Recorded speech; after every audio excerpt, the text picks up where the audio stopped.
Hello, Floyd's Times Christian.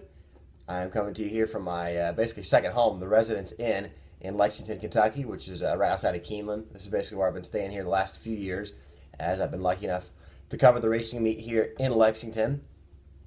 You know, I can always remember sitting in church when I was younger, and I'm sure a lot of us would attest. You kind of have that calling that you feel like on your life that the Lord has placed. And when I would sit there in the church pews, as young as I can remember, I'm always thinking, I can feel the calling that God is asking me to do something for His kingdom. And I guess a part of me thought that it would be to become a minister and to be a part of the clergy. But certainly I also had aspirations to go out and be in sports broadcasting. That was another thing that I feel like God placed in my heart.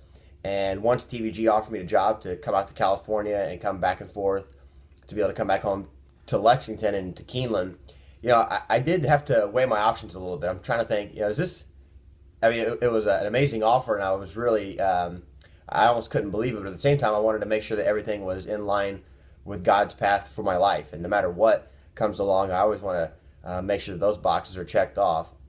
And I remember after I decided that that would be the path I would take for the beginning part of my professional life, I can remember you guys were nice enough to make a going away video for me, and Debbie Blaisdell said in the video that she said that she was really confident that this was the path that God intended me to be on.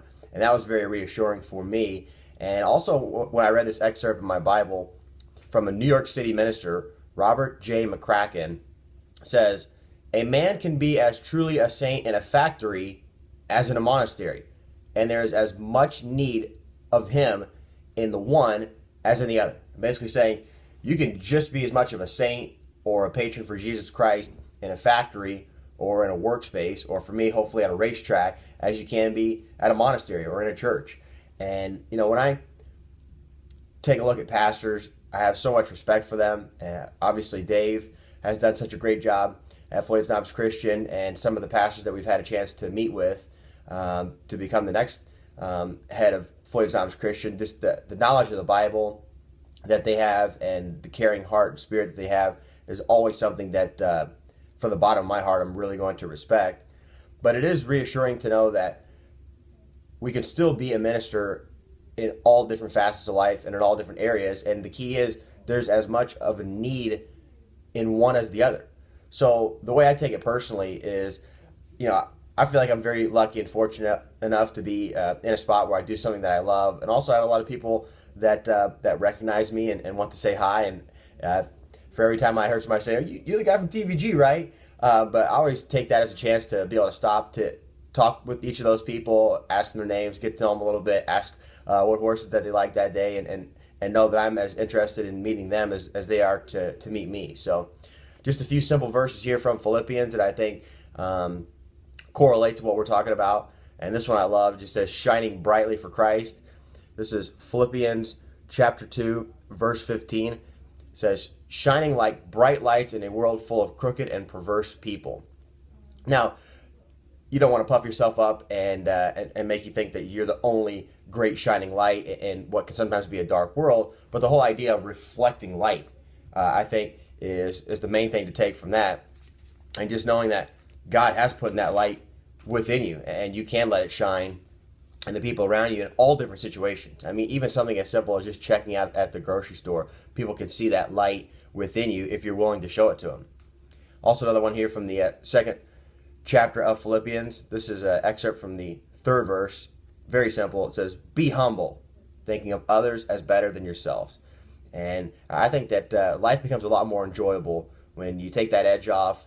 Don't have to always take yourself so seriously and build yourself up. And for me personally, I know that I've tried to always remove my pride from the situation and know that Jesus is the one that is giving me the power. And I always just want to stay humble and try to be that light for Him at the racetrack. I know it's a very unusual place to be. I've even had a sit down with the pastor in California, and I said, you know, for being a Christian, I would say you're not going to know too many that work at the racetrack. And before I could even finish, he said, there's just as much of a need for a Christian at a racetrack and all kinds of industries as you would imagine. So once again, I think that anybody sitting in that room has felt a calling to be a minister to Christ. But I hope that we can all take confidence in saying that even if we're not necessarily in a position to do it at the church, we can always do it at work and at home with our friends and family.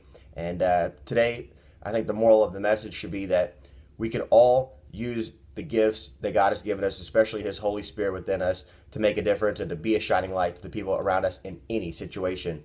So as we go to the communion table today, I hope that we can really get excited about what we can do in our particular areas with the people around us that we know to really make a difference and to be that bright shining light.